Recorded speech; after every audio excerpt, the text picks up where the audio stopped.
ಏನೇನೆಲ್ಲ ಚರ್ಚೆ ಆಯ್ತು? ನೋಡಿ, ಒಂದು ನೂತನವಾಗಿ ನಿನ್ನೆ ಸಿದ್ದರಾಮಯ್ಯನವರು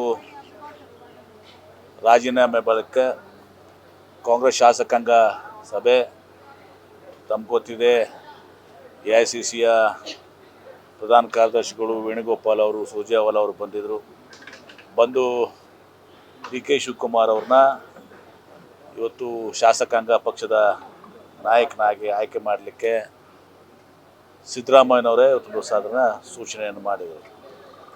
ಹೀಗಾಗಿ ಅವರು ನಿನ್ನೆ ಮತ್ತೆ ತದನಂತರ ನಾವೆಲ್ಲರೂ ಸಿದ್ದರಾಮಯ್ಯನವರು ಒಳಗೊಂಡು ನಾವೆಲ್ಲರೂ ಹೋಗಿ ಗವರ್ನರ್ ಹತ್ರ ಹೋಗಿ ಸರ್ಕಾರ ರಚನೆಗೆ ಇವತ್ತು ದಿವಸ ನಮ್ಮ ಕ್ಲೇಮನ್ನು ಮಾಡಿದ್ದೀವಿ.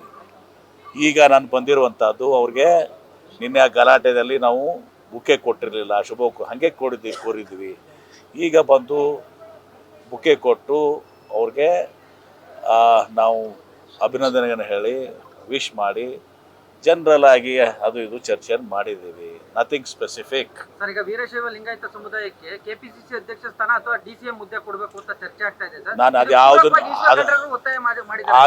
ಯಾವುದನ್ನು ಕೂಡ, ಇದೆಲ್ಲವೂ ಕೂಡ ಪಕ್ಷದ 4 ಗೋಡೆ ಮಧ್ಯದಲ್ಲಿ ಚರ್ಚೆ ಆಗ್ತದೆ. ಇವತ್ತು ಇವೆಲ್ಲವನ್ನು ಕೂಡ ಮಾಧ್ಯಮದ ಮುಂದೆ ನಾವು ಕ್ಲೇಮ್ ಮಾಡಿದೀವೋ ಬಿಟ್ಟಿದೀವೋ ನಾವೇನು ಹೇಳೋದು, ಅದನ್ನ ಅಲ್ಲಿ ಹೈಕಮಾಂಡ್ ಇದೆ. ಏನು, ನನಗೆ ಯಾವುದು ಆಫರ್ ಕೊಟ್ಟಿಲ್ಲ ಹೈಕಮಾಂಡ್. ನೀವು ಸಣ್ಣ ಆಗ್ಬೇಕಲ್ವಾ? ಅದು ಒಂದು ಉತ್ತಮ ಆಹಾರದಿಂದ ಸಣ್ಣ ಆಗ್ಬೇಕಲ್ವಾ? ಪ್ರತಿದಿನ ನಮ್ಮ ಜೀನಿ ಸ್ಲಿಮ್ನ ಯೂಸ್ ಮಾಡಿ ಯಾವುದೇ ಸೈಡ್ ಎಫೆಕ್ಟ್ ಇಲ್ದಂಗೆ ನೀವು ಸಣ್ಣ ಆಗ್ತೀರಾ.